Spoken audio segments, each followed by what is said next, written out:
You know, we all talk about teenagers and the problems that they have. We hear news reports on teen violence, sex, racism. We also hear how our teens are out of control. But are they really?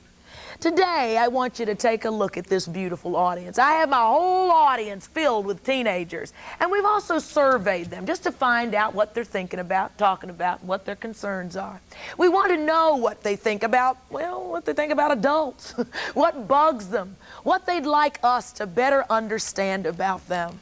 We're going to also meet one of New York Undercover's hottest cops. Whoa! We are also going to meet one of the most popular teen soap opera villainesses from Days of Our Lives. Whoa. So come on and join us for today's Rolonda as we talk teen talk today.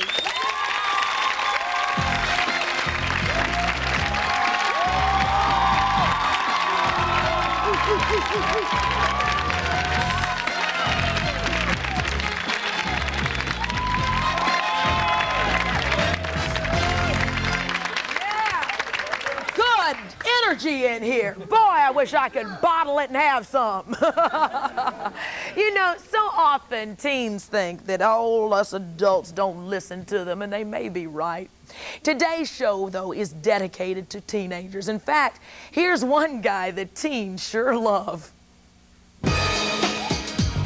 My first guest plays JC on the nighttime cop show New York Undercover. He's also one amazing man, and he's my good buddy, and I'm crazy about him. He dedicates so much of his time helping teenagers in New York.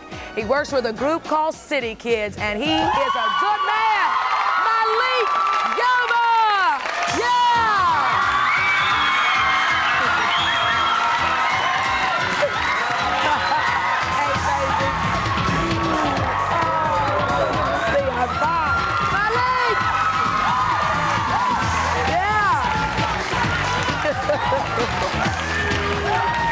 Come on and sit down and make yourself at home. Honey, boy, they sure love you. A lot of City Kids up in here. A lot of City Kids, yeah. So, Malik, what were you like when you were a teenager? What was that? What'd they say? What'd you say up there? Everybody said he's like me. I was confused. It's funny. I have a very busy schedule. I usually work about 12 to 14, sometimes 16 hours a day. I just came from work. I was at work at 7. Had interviews early this morning. I shot 5 or 6 scenes today. And usually my time is very limited. I got a call about a week or so ago and found out that you were doing the show today. And Ro and I have run into each other at a lot of functions around the country, and we've always talked about doing the show, but usually it's Malik Yoba, the sex symbol, or some girl that wants to meet me, or my favorite song, or this. And I'm really not interested in doing that. And when I found out it was January 18th, I said that I had to come because I got shot 13 years ago today. And in fact, I got shot 10 years before I went to go do the movie Cool Runnings. So this is a very special day. In fact, I call it like my second birthday. And those of you who see the show, you see this scar on my neck. This happened January 18th, 1983. What was it like being a teenager? Well, on that particular day, I was leaving school. There was a kid getting beat down by about 9 kids. One of them had a baseball bat that I could see. One of them had a golf club that I could see. But I also saw injustice, and I couldn't accept that. And so when one of them pushed me to get to the kid, I pushed him back, irregardless of the fact that his boys had bats and golf clubs, and there was 9 of them. At the time, I studied martial arts, and I was ready to fight all of them. And next thing I know, I got grabbed around the neck, thrown on the ground, and this kid told a third one to shoot me.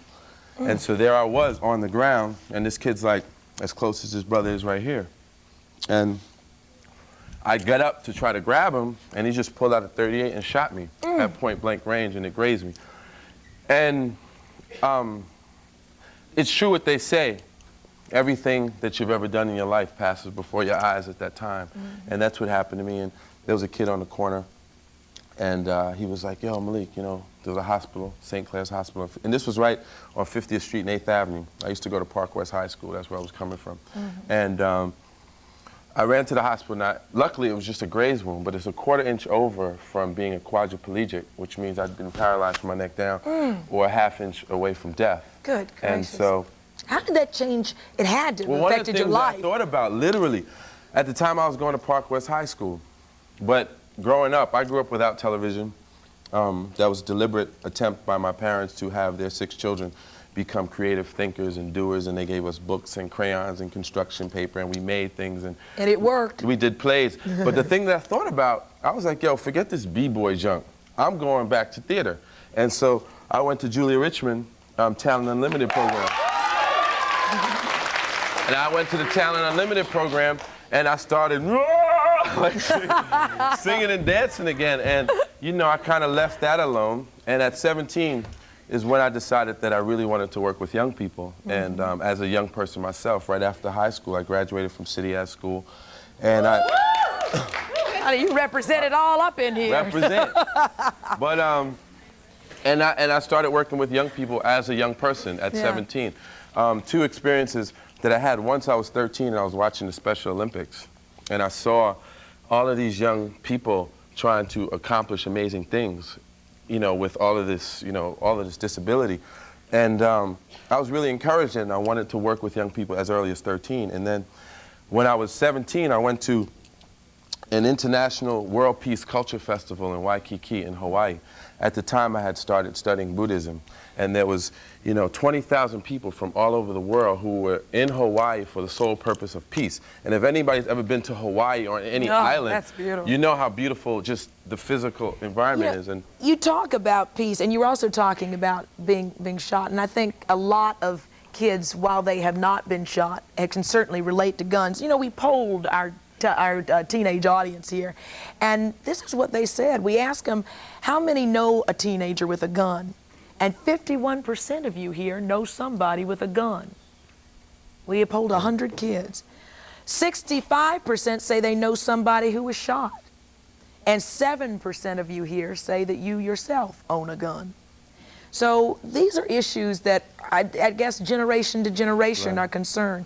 Let's take a quick break and come back and talk some more.